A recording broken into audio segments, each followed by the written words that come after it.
लोगों के इस काम को, क्योंकि आपके काम की वजह से हम लोगों तक पहुँचे। अगर हम कुछ किए, हमने कुछ किया है तो उसका कुछ जरिया होता है लोगों तक पहुँचाने का। सो आप खूबसूरत जरिया हमारे लिए।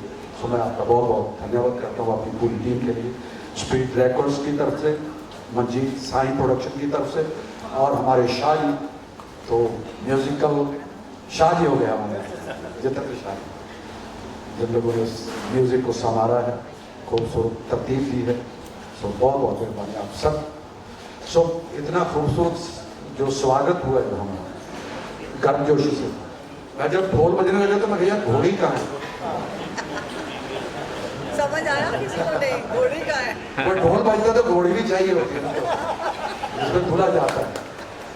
ये हमारे लिए तो एक, ये आज वही शादी की रस्म थी कि जैसे हाँ सजा के मतलब लेके जाते, प्यार से अदब से लेके आए। सबसे बड़ी बात आप लोगों से मुलाकात, इतनी वार्म जो वेलकम हुआ है उसके लिए बहुत बहुत आप लोगों का भी बहुत बहुत शुक्रिया। हाँ जी, आपने पूछा कि क्या मूड है आज। मेरा ख्याल है इससे बड़ा खूबसूरत जो मूड है वो कुदरत का मूड। मौसम सुहाना है, सामने इतना खूबसूरत अफसाना है क्योंकि ये अपने आप पे लिखा गया है आज। तो हमारे लिए ये एक नया ज़माना है, एक नया दौर शुरू होने जा रहा है। हम लोग पुराने हैं मगर अब काम नया करके दिखाएंगे और करने जा रहे हैं। ये हमारी टीम पूरी पीछे बोल रही है, एक टीम का वर्क है। तो पहले हमारे पास ये चीज़ें नहीं थी और हम बहुत जगह पे जहाँ पे पहुँचना चाहिए था वहाँ नहीं पहुँच पाए, मगर अब हम पहुँचे क्योंकि मीडिया बहुत आगे बढ़ चुका है। मीडिया का बहुत बड़ा हाथ है। हाँ, जस्ट एक बात मैं कहना चाहती हूँ सर, आपने बोला कि आपकी वापसी हुई है। हाँ। सर वापसी क्या, एल्बम की वापसी जरूर हुई है कि उसके बाद सिंगल का ज़माना था तो वी हैड नियरली 6 सिंगल निकाले हैं। कोविड 2 साल चला गया, उसके बाद हमने 5 या 6 सिंगल निकाले हैं। इसके बारे में आपको नॉलेज नहीं है क्योंकि हम आप तक पहुंच नहीं पाए। वही बता रहा था। बट वापसी नहीं है, वी आर हियर। और फिर एल्बम की वापसी, एल्बम अभी की वो वापसी इसलिए कह रहे हैं क्योंकि प्रेस कॉन्फ्रेंस बड़े सालों के बाद हो रही है। प्रेस कॉन्फ्रेंस बड़े सालों के बाद हो रही है। वो वापसी उनके साथ उनको भी मतलब बिल्कुल वही है। उनकी इल्तज़ाम बहुत पुराने प्यार का। पाजी आपका गाना जब था सोशल मीडिया नहीं था, कुछ भी नहीं था। आपके गाने के बिना शादी ब्याह में जब तक गाना नहीं मिलता था, बराते डोली कुछ नहीं जाता था। आज भी क्या कहना चाहोगे उसके बारे में? मेरे आहो भाग्य हैं ये नवाज़िश उस मालिक की जिसने अभी तक इस किरदार को ज़िंदा रखा है।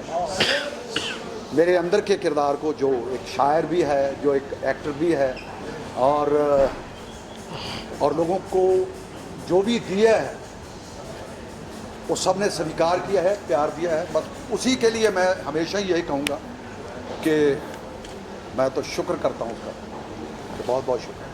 जितेंद्र पाजी कैसे समझ में आया कि मान साहब को लेना चाहिए, कि मान साहब बहुत लिमिटेड काम करते हैं? इन्होंने मुझे लिया है। इन्होंने मुझे लिया है। हमारी हैसियत नहीं, मेरी नहीं, मुझे कहना नहीं चाहिए, लेकिन हमारे में से कितने भी आर्टिस्ट, मैं सबको सुना है ऊपरवाले की कृपा से, बाबा जी की शिफा से, मोर देन 75% इंडियन आर्टिस्टों के साथ काम कर चुके हैं और कर रहे हैं, लेकिन ना बाबा जी जैसा कोई था, ना है, ना होगा। और ये जब यकीन मानिए 9 गाने स्टूडियो में 5 दिन में इन्होंने लिखे। जो गाने 9 पहले लिखे वो इन्होंने, मैंने कहा ये, मैंने मैम ने बोला ये ओके है, और 5 दिनों में 9 गाने नए बना के स्टूडियो में लिखे। और मैं इतना फास्ट आर्टिस्ट और इतनी फास्ट चीज़ें मैंने कहीं नहीं देखी। जैसे आपने कहा कि काफ़ी बदलाव आ गया है अब जी। कितना अच्छा है बदलाव, कितना बुरा है बदलाव? हो ये सवाल बड़ा प्यारा है कि कितना अच्छा है बदलाव, कितना बुरा है बदलाव। क्योंकि थोड़ा सा जो हमारे संगीत में जो चल रहा है, थोड़े गाने बीच में इस तरह से शुरू हो रहे हैं कि उसमें गन कल्चर चली गई, उसमें बहुत सारी चीज़ें कि लोगों को दिखाने के लिए कुछ भी दिखाया जा सकता है और बच्चे उससे खुश होते हैं, मारपीट से खुश होते हैं। मैं कहना ये चीज़ें, ये बदलाव थोड़ा सा गलत है, मगर बहुत अच्छे अच्छे काम भी किए आर्टिस्टों ने, बहुत अच्छे अच्छे गीत भी दिए जो आज की नई जनरेशन जो गाने वाले। मगर मैं चाहता हूँ कि कुछ, क्योंकि वो सब के आइडियल बन चुके हैं, ख़ास करके नौजवान नस्ल के, तो उनको अच्छा भी देना चाहिए, उनके लिए कुछ मोटिवेशनल भी गाने देने चाहिए, इंस्पिरेशनल सॉन्ग भी उनको देने चाहिए। ये ज़रूरी है, ये बदलाव है एक जो है उससे निकल कर के। ये बहुत अच्छा कि इलेक्ट्रॉनिक सिस्टम इतना एडवांस हो चुका है, ये सिस्टम बहुत एडवांस हो चुका है। माइक पे जब बोलते हैं तो पहले हम चिल्ला चिल्ला के बोलना पड़ता था, क्योंकि माइक में ढोलक की आवाज़ भी जानी है, हारमोनियम की आवाज़ भी जानी है, तो उसमें उस वक्त एक एक चीज़ अलग नहीं होती थी। तो अब हमारे पास वो चीज़ें हैं कि अब आराम से गा सकते हैं, आराम से बोल सकते हैं, आराम से, मगर फिर भी मैं उतने ज़ोर से बोल रहा हूँ आपने सब कि इसमें कोई कमी ना रह जाए। जितेंद्र भाजी, पोस्टर की अगर बात करें तो मुझे नहीं लगता नया पोस्टर डफली हाथ में लेके, आजकल पोस्टर बहुत रेयर ही मिलते हैं, वही चीजें याद आ रही है पुरानी। जी जी डफली जो हाथ में है, जी जी जो पहले गाने आते थे मान साहब जी। के, वही पोस्टर उसी हिसाब से बनाया गया है। क्या कहना चाहोगे इसके बारे में? He is the only artist, बल्कि मुझे आर्टिस्ट से भी बड़े लगते हैं, और जिन्होंने ना तो अपना पहरावा चेंज किया पिछले मोर देन 4-5 डेकेड्स, ना अपना स्टाइल ऑफ सिंगिंग, ना म्यूजिशियन। इवन हमारे ग्रुप में आज भी बाबा जी के जो भोला जी हैं, वो पिछले 45 साल से म्यूजिशियन पुराने, और कुछ भी चेंज नहीं। तो डफ कैसे चेंज हो सकती है? डफली तो बाबा जी का मेरा शुभ पहला था। ये स्टैंप लगी हुई है उस मालिक की, मोहर है। जितेंद्र जी, अभी आपको पूछना है। जय गुरु जी। हाँ जी, जय गुरु जी। सर, आप गुरु जी के गाने वगैरह भी गाते हैं? जय गुरु जी। भक्ति के गाने भी गाते हैं आप? भक्ति के गाने गाते हैं क्या बोल सर, वो जो भक्ति के गाने गाते हैं, बट इनका जो म्यूजिक है इससे मोर सोलफुल। वो जो इंसान है, अब जैसे कि एक महबूबा है, वो सोच सकती है कि ये मेरे लिए है, पर ईमान साहब का कनेक्शन ऊपर की तरफ होता है। मेरे से जितेंद्र जी, मुझे आपसे ये पूछना है कि आपका मान साहब के साथ कितने सालों से आप कोलैबोरेशन करते हो, बट इस सॉन्ग के लिए ऐसे स्पेसिफिक क्या डिफरेंट था, क्या न्यूनेस थी इसमें? आप प्लीज़ वो एक्सपीरियंस शेयर करिए। ये आपका शुभ नाम है? अक्षदा। अक्षदा जी।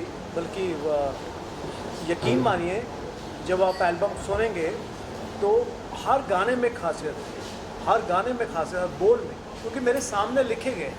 और ये बहुत बड़ी बात है, जब हम गाना स्टूडियो में गाना बना हुआ हो और हम कहीं कि कुछ नया करते हैं और उसी वक्त गाने को बनाया जाए, तो ये बहुत बड़ी बात है। मैंने इतनी स्पीड और इतनी खूबसूरती लिखावट में और कलाकारी में मैंने नहीं देखी।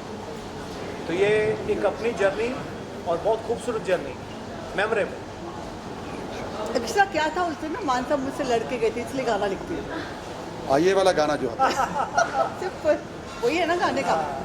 दिल ता करे मैं गुस्सा कर दे मैं खोल के। हर मैंने कहा औरत कॉल के भी गया है, पीछे एक, तो इसलिए चुप रही।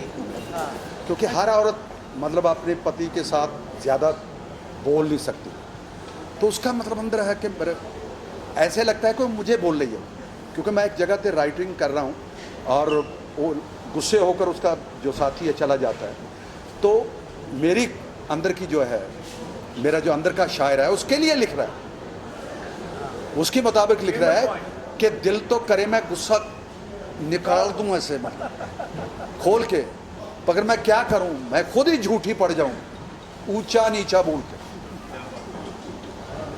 समझ आ और गया उसकी ना? उसकी वेदना है, औरत की वेदना है, उसके sensitive expression of expression. Love actually. Manjeet ji, अगला सवाल आपसे है कि आपका एक्सपीरियंस इसमें कैसे था? इतना वंडरफुल सॉन्ग हमने अभी देखा, मीडिया ने बहुत अप्रिशिएट किया, आपका एक्सपीरियंस इसमें आप बताइए। पहली बात तो थैंक यू मान साहब का, शाह जी का, मंजीत जी का, जो मैं आज उनके साथ बैठा हूँ, यही हमारा सब कुछ हो गया, बस हमने जो करना था वो हो गया। इनका तो हुक्म हुआ, हमारे गुरु जी का, हमारे बाबा जी का हमारे पे हुक्म हुआ है। पहले भी हुक्म हुआ था, आज से 11 साल बाद पहले हमने एक एल्बम करा था, 2013 में करा था। मेरे साईं, आज फिर इन्होंने जो हुक्म लगाया, हम तो सारी ज़िंदगी इनके साथ ही हैं। ये हिंदुस्तान की मान है, शान है। और पंजाब में तो आज 45 ईयर्स हो गए बाबा जी को, 45 ईयर्स हो गए बाबा जी को। बाबा जी ने पहला गाना जब भी स्टार्ट करा, जब मेले लगाए, मेले से बाद शोज़ हैं, सब कुछ जो भी इनका एक जर्नी है, लेजेंड है। तो आज हम इनके साथ बैठे हैं, हमारे लिए इतना ही बहुत है। सर, आपने इतने सारे आर्टिस्ट के साथ काम किया है, बट जितेंद्र जी और मान साहब को क्या डिफरेंट बनाता है बाकी सब आर्टिस्ट से? देखो, फोक और फ्यूजन जो सा मान साहब और जितेंद्र शाह जी के म्यूजिकल चीज़ों में है, वो मेरे को लगता नहीं है वो वहाँ पर अभी वहाँ पर है नहीं। वो चीज़ें कुछ और ही चलती हैं वहाँ पे, थोड़ा जैसे मान साहब ने अभी गन कल्चर वगैरह का करा, तो वो फोक भी देना पड़ेगा आपने। हम उस चीज़ को भूल नहीं सकते, जो फोक से ही एवरीथिंग कह लो भी सारा हमारा जो पंजाबी म्यूज़िक है, वो जो यहाँ पर भी कोई भी रीजनल म्यूज़िक है फोक के रिलेटेड ही है। तो फोक अगर हम साथ में रखेंगे तो हमारी जनरेशन भी और हमारा आगे तक जो सर वर्चस्व वो कायम रहेगा। सर, ये जो साउंड ऑफ सॉइल सॉन्ग है, ये आप क्या एक्सपेक्टेशंस रखते हैं कि पंजाबी इंडस्ट्री में ये, मतलब आपको क्या लगता है कि किस मुकाम पे पहुंचना चाहिए? बिकॉज हमने जितना ये सॉन्ग देखा है, इसका रिचनेस, ट्रेडिशनल बहुत जुड़ा हुआ है सबसे, तो आपका इसमें क्या पर्सपेक्टिव है? वही ट्रेडिशन जो आपने कहा ना, जो ट्रेडिशन दुनिया भूल चुकी है, जो मंजीत मान ने आज वो चीज़ें दिखाई हैं, वो हमारा फोक के अंदर शाह जी ने वो म्यूज़िक करा, मान साहब की आवाज़ तो हमेशा है ही है। तो आज वो चीज़ें जो डेवलप्ड हुई हैं, तो नेचुरली वो चीज़ें फोक चलता ही रहेगा और फोक की वापसी है, यूँ कह लीजिए। मान साहब, आपसे एक सवाल है मेरा। गाना हमने देखा, गाना बहुत प्यारा लगा, और मैं यहाँ पे यहाँ पे मैं ये आपसे पूछना चाहूँगा, बहुत ही, जैसे मैंने कहा, बहुत ही रिच गाना है, बहुत बढ़िया गाना है, और 70 के 80 के दशक के जो गाने हैं उसकी भी याद दिलाता है। तो क्या लगता है मान साहब कि अब वो दौर वापस लौट रहा है? क्योंकि हम देख रहे हैं कैसे सिंगल जो गाने आ रहे हैं वो बहुत बढ़िया बन रहे हैं, और एक जो शोर शराबा वाले जो गाने हैं वो धीरे धीरे कहीं ना कहीं खात्मा उनका हो रहा है। क्या लगता है ये दौर वापस आ रहा है? मेलोडी आएगी, वापस आती है, क्योंकि हर चीज़ का एक सर्कल, सर्कल कंप्लीट होता है तो चेंज होती है दुनिया में। सो ये नेचुरल है, कुदरती है, क्योंकि आदमी सुन सुन के वही चीज़ सुन सुन के थक जाता है, अक जाता है, और जब पक जाता है ये, फिर सोचता है यार कुछ वो चीज़ होनी चाहिए, जैसे रफ़ी साहब गाते थे, लता जी गाते थे, हैं, पुरानी धुनें आदमी को उसी वक्त याद आ जाती हैं। आप किसी को मतलब धुन याद करनी पड़े तो मतलब वो नहीं हो सकती। गीत आपको जब चलेगा तब पता लगेगा कि गीत ये है, मगर स्टार्ट से पता नहीं। पहले लोग मतलब जो गीत बना के गए हैं, पहले पता ओहो उड़ी जब जब जुल्फे, वो मतलब ऐसा ही जरूर उसका म्यूजिक ही पहले वो भी नहीं आता। इसीलिए इसका नाम साउंड ऑफ सॉइल रखा गया कि ये अपने जो गाने हैं जी, आज भी आपके गानों की कॉपी की जाती है। यहाँ हिंदुस्तान में छोड़ो, पाकिस्तान में कितने गाने हैं जो आपके। मैं बताऊं कि जब मैंने पहला गीत दूरदर्शन पे जो रिकॉर्ड हुआ था, वो कुदरत की बड़ी नवाज़श थी मेरे लिए। मैं दूरदर्शन का हमेशा आभारी रहूँगा कि मुझे उस पर दिखाया गया और लोगों तक पहुँचाया गया। दूरदर्शन मतलब ने नज़दीक कर दिया दिलों को। तो पाकिस्तान से सबसे ज़्यादा चिट्ठियाँ आई मुझे दूरदर्शन वालों ने दिखाई गई, यार तेरे फैंस देखो कहाँ कहाँ। तो उनकी फरमाइश है कि उस मुंडे को दोबारा, उस लड़के को दोबारा से गवाओ। उनका दोबारा गीत शुरू, 2 गीत बन गए। फिर दिल दा मामला है, फिर दिल दा मामला तो ऐसा बना कि आज तक हमारे तुम्हारे सबके दिल का मामला बन गया। और मेरे लिए, क्योंकि दिल सेंट्रल गवर्नमेंट है, ये जिंदाबाद रहनी चाहिए। दिल की बात लबों पर लाकर अब तक दुख हम सहते हैं। हमने सुना था इस नगरी में दिल वाले ही रहते। एक हमें आवारा कहना कोई बुरा इल्जाम नहीं, दुनिया वाले दिल वालों को और बहुत कुछ कहते हैं। बहुत बढ़िया। हाँ जी, बॉलीवुड पे पंजाबियों का ही राज रहा है, चाहिए चोपड़ा हो, प्रेम चोपड़ा हो, राज्य से राज कपूर क्या कहना चाहोगे राज साहब से लेकर? राज कपूर साहब के अंदर सिर्फ एक डायरेक्टर नहीं था, एक्टर बहुत खूबसूरत थे, म्यूजिशियन बहुत अच्छे थे, वायलिनिस्ट अच्छे थे। और मुझे जब एक प्रोग्राम हुआ करता था, पंजाब एसोसिएशन की तरफ से बैसाखी का प्रोग्राम हुआ करता, तो वहाँ ये सब लोग बड़े बड़े स्टार जो हैं, राज कपूर साहब ने वो पृथ्वीराज साहब ने शुरू करवाया था। और राज कपूर साहब उस वक्त जब छोटे थे तो उससे पर्दा खिंचवाया जाता था कि आपकी ड्यूटी पर्दा खींचने पे है। तो वो काम करके वो उस मुकाम हासिल किए उन लोगों ने। तो मैं उनको हमेशा मेरे सर माथे पे रखता हूँ।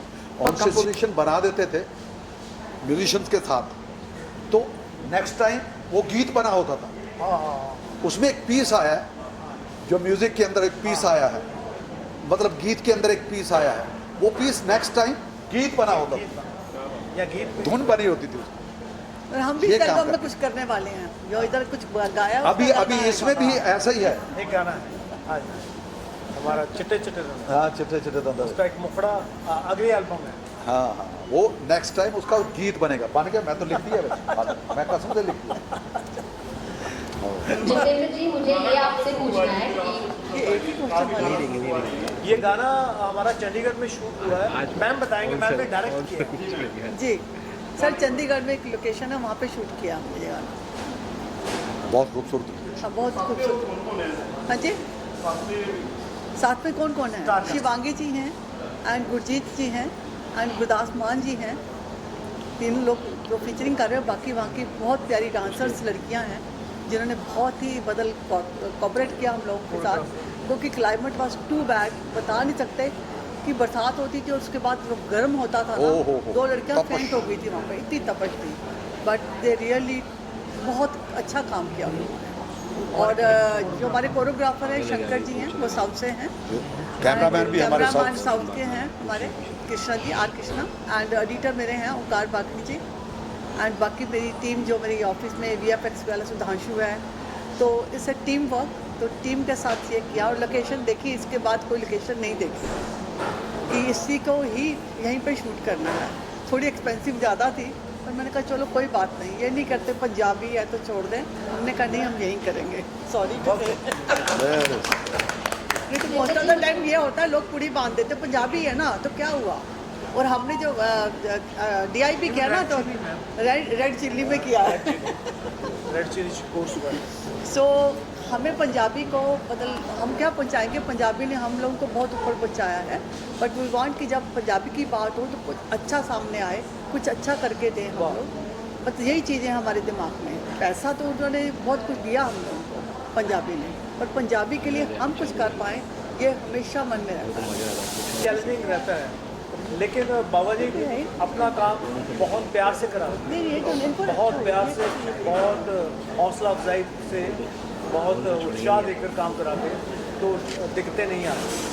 तो परांठे भी खिलाते हैं साथ में। फिर बोले कि परांठे जी, हाँ जी, परांठे खाने से मूड बनता है, लोगों में खाना पीना चलता रहता है वहाँ। आज से कुछ साल पहले रोटी भी इन लोगों ने की थी। रोटी एक एल्बम का नाम था।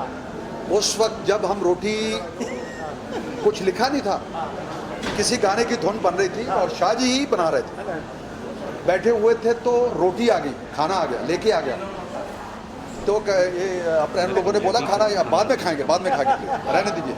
तो अपना बाजा, मैं कहा प्लीज शाहजी, ये रोटी है, किसी को मिलती है, किसी को नहीं मिलती है, हमारे सामने खड़ी है, इसको स्वीकार कर लीजिए, क्योंकि अन्न का अनादर नहीं करना चाहिए। सो रोटी, फिर उसके ऊपर पूरे जगह पूरा सॉन्ग लिखा रोटी का, फिर उसका नाम ही टाइटल रख दिया रोटी, आग मिट्टी है इसका नाम, साउंड ऑफ सॉइल। वो रोटी थी, तो साउंड ऑफ रोटी, मतलब इससे बड़ी, मतलब मिट्टी से जुड़ी हुई जमीन, मतलब क्या बात हो, क्योंकि मिट्टी से ही पैदा होती है रोटी, अनाज पैदा होता है, अनाज से रोटी बनती है, वो हमारे पेट में जाती है, सभी के पेट में जाती है, जानवरों के, पक्षियों के, पंछियों के, सबके। वो रोटी रोजगार सबकी बनाई रखी। और सर जी एक चीज़ और कहना चाहती हूँ मैं, कि जब रोटी हमने की थी तो हमारे रूबी जी थे, मतलब टीम इनकी पूरी थी, रूबी जी, सोनू सब है, but that time Ruby ji was with us. आज रूबी जी नहीं है यहाँ पे, दिल्ली पंजाब में है, नहीं आ सके, और अभी सोनू जी है। पर इन दोनों भाइयों में इतनी सिमिलरिटी है कि कोई भी चीज़ बोल दो ना, एक तो उनको गुस्सा नहीं आता, मुझे बहुत आता क्या बात, या इनको कुछ नो प्रॉब्लम मैडम, हो जाएगा। और किसी चीज़ के लिए हमने डिमांड किया, दे नेवर फ्यूल। रूबी जी का भी वही रवैया था और सोनू जी का भी आज वही रवैया है। और मेरी और शादी की लड़ाई तो होती रहती है। ना ना ना ना वो नहीं छोड़ेंगे। एक लाइन गुनगुनाएंगे जाते आखिरी में। हाँ हाँ जी, जी, गुनगुना दो कुछ। मैं क्या गुनगुनाऊं? अभी क्या मतलब जेड़े मर जाने माना वेला नद दे थे आमना, नद गागो बच्चियां नू असा नहीं थे आमना, लब्बेगा गा बच्चियां नू असा नहीं थे आमना, फिर की करेगा पिछों कापियां फरोल के, फिर की करेगा पिछों कापियां फरोल के, मैं ही झूठी पै जुवे माया उच्चा नीवा बोल के, दिल ता करे मैं गुस्सा कट दे मैं खोल के, दिल ता करे मैं गुस्सा कट दे मैं खोल के। यो थैंक यू, बहुत बढ़िया, बहुत बढ़िया, बहुत बढ़िया। हाँ जी, बहुत बढ़िया, बहुत बढ़िया। Thank you so much. Ship में टीम की खास मेंबर थी मैडम चावला जी, उनके लिए उनकी माता श्री संपूर्ण हो गए, तो उस परमेश्वर के आगे दुआ करते हुए थोड़ी देर के लिए हम जस्ट एक आधे मिनट के लिए आंखें बंद करके उनके लिए दुआ करना। तो बहुत बढ़िया, माँ तो ज़मीन है बाबा जी, और ज़मीन से बड़ा कोई, धरती से बड़ा कोई कुछ नहीं, और जगत जननी है जिससे पैदा हुए हैं, वो जगत जननी और हमें जनने वाली माँ एक ही है। सेम क्वालिटीज होती हैं, दुख सहना, बच्चों के लिए, उनकी खुशी के लिए कुछ भी कर देना। मैं मैडम चावला जी के पूरा नाम पारुल जी, मैं आपके साथ मेरा दुख और आपका दुख हमारे साथ सबके साथ शामिल है, और उस परमेश्वर के आगे यही दुआ है कि परमात्मा उस रूह को हमेशा जहाँ भी रखे सुख शांति से रखे, और आपको हमेशा याद रहें, और आपकी जितने भी दुख दरिद्र जो ऐसी नेगेटिव फोर्सेस हैं उनसे वो हमेशा बचाती रही हैं, बचाती रहें। ये दुआ है।